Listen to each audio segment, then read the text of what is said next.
And today's seemingly conflicting testimony of Federal Reserve Chairman Ben Bernanke with the FOMC minutes on when to wind down this stimulus will no doubt add fuel to Senator Rand Paul's proposed bill to have the Fed audited by Congress. With us right now, thoughts on the latest from the Fed, as well as an eye-opening statement yesterday at the Apple hearing. I'm joined by the junior Republican senator from Kentucky, Rand Paul. Senator, good to have you on the program. Thanks so much for joining us.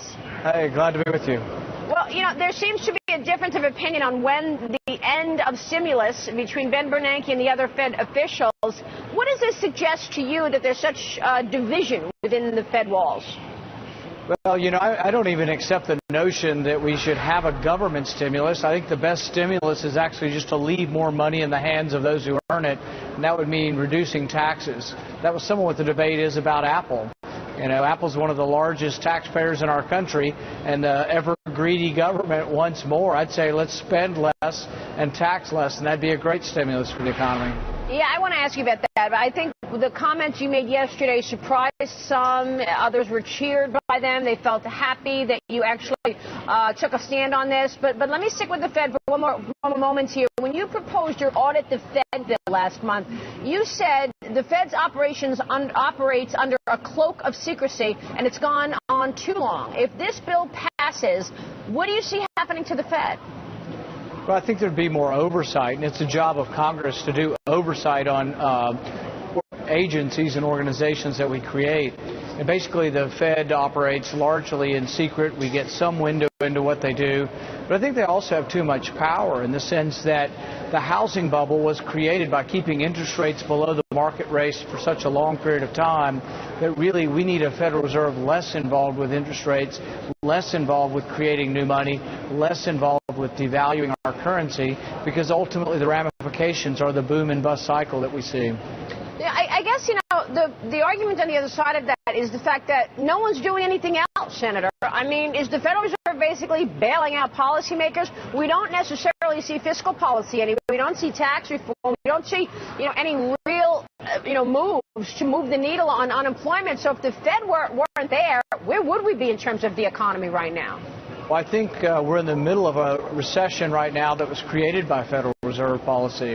The Federal Reserve kept interest rates well below the market rate, and you had a housing boom that showed no correction until it got wildly out of control. Normally what happens is when an economy begins to grow, you have more demand for the money, so the price of money should rise. But if you don't let the price of money respond to the demand and the increasing economic growth, then you don't get sort of the homeostasis or balance of the economy. What you get is an economy that does this until it can go no longer, but then it does this. In order to come out of a recession, you have to let prices adjust downwards. You can sell all the houses at some price, but you don't want to stimulate more home buying by more low interest rates again. So we're doing exactly what we did to get into the boom cycle, but it's hard to get into another boom cycle through the exact same mechanism when you've exhausted the boom. So that's kind of where we are now. And it takes a while to grow out of a recession, but you do it much more quickly if you let prices find a bottom and then we begin to grow again. So I guess then if once the Fed steps aside, it would be a positive to see the market sell off? Would you expect the market to sell off once the Fed, makes it clear they are beginning the end? You know, if I knew what the market would do, I'd be in a different business, and then maybe I'd be wealthy, But I think what I do know and what I do believe is that as far as economic policy, the less we intervene in the economy, the better. The more we leave money in the hands of those who earn it, the better. I believe strongly in what Friedman said. And Milton Friedman said, nobody spends somebody else's money as wisely as they spend their own. So that's why we need to leave more money in the hands of those who earn it. All right, let me switch gears, Senator, and ask you about Apple. I want to run the soundbite of you from yesterday as a portion of your opening statement, and then talk a bit about it. Listen to this. I'm offended by the spectacle of dragging in executives from an American company that is not doing anything illegal. If anyone should be on trial here, it should be Congress. I frankly think the committee should apologize to Apple. I think that the Congress should be on trial here for creating a bizarre and Byzantine tax code. Well, that took some courage, Senator. What was the reaction from your colleagues afterwards? I don't think they were too excited about it, but I think the criticism is apt. The tax code drives people overseas. Money goes where it's welcome. If if you make money unwelcome here by taxing it at 35% corporate tax, and Canada has a 15% tax, Canada will grow and the U.S. will shrink. The other thing is that worldwide companies earn money overseas. They will bring it home, but not if you tax them twice at a high rate. Most of these companies, if you would tax them at 5% to repatriate or bring money back from overseas, you would have enough to probably double the amount of money we spend on infrastructure. I proposed a permanent 5% repatriation tax and put that money into an infrastructure fund. We can't replace bridges and roads in our country. You could do it, but don't let politicians get their hands on it. Put it in an infrastructure fund where they can't spend it on something else. So, I mean, how much money do you think would come back to the U.S. if, in fact, the tax law were to be changed? When we did this in the 2004-2005 period, about $30 billion came in taxes, but we limited how much private companies could bring home. I say take off the limits. Don't tell the companies where to spend it. They can put it in dividends. They can build a new plant. That's the decision of the private marketplace. But I promise you it would be billions upon billions of dollars in tax revenue, but probably trillions of dollars would come home in revenue for the country and for dividends and stockholders. Let me ask, Senator, I think you make so many good points about the money, and that's all I ever hear, by the way, from CEOs, that the tax code is broken. We're not going to move the money if we're taxed double. So thank you for being so articulate about it. I've got to ask you about this IRS scandal. Okay, you've called it un-American, and an independent commission should be put in place, and it's un-American if we don't have an independent commission put in place.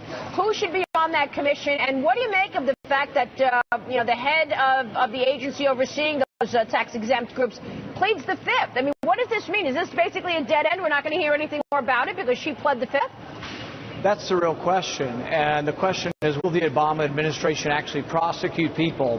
They say they're going to wait 30 days. So now we have someone taking the fifth, which implies they may have something to hide, and we have 30 days to wait. This scandal goes on for at least 30 days. It'll be in the news every day until they find somebody accountable about this.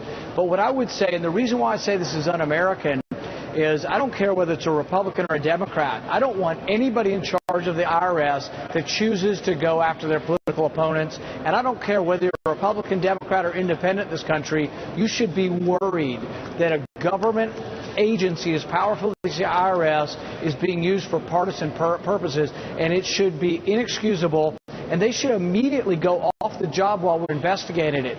Anybody contaminated by this scandal should be put on leave. And I do believe we should decide whether they're guilty before they're fired, but they should be put on leave. We do this all the time. If a policeman is involved with a shooting, we put them on leave. We don't suspend them. We want to determine if it was an appropriate shooting. But this is pretty serious, and I would put anybody tainted by this on leave immediately until we determine exactly who needs to go and who needs to stay. Well, how come that's not happening? Federal employees seem to be immune from firing. After Benghazi, they pleaded repeatedly for security, and nobody gave them any, and we didn't fire anybody. They transferred them around. We called them all yesterday on the phone and said, are they still there? All of them still have phones at the State Department. Nobody was fired. They just got moved around and got a new title. Government employees need to be held accountable. Senator, good to have you on the program. Thanks so much. We appreciate your time tonight, and we'll see you soon. Thanks so much. Senator Rand Paul joining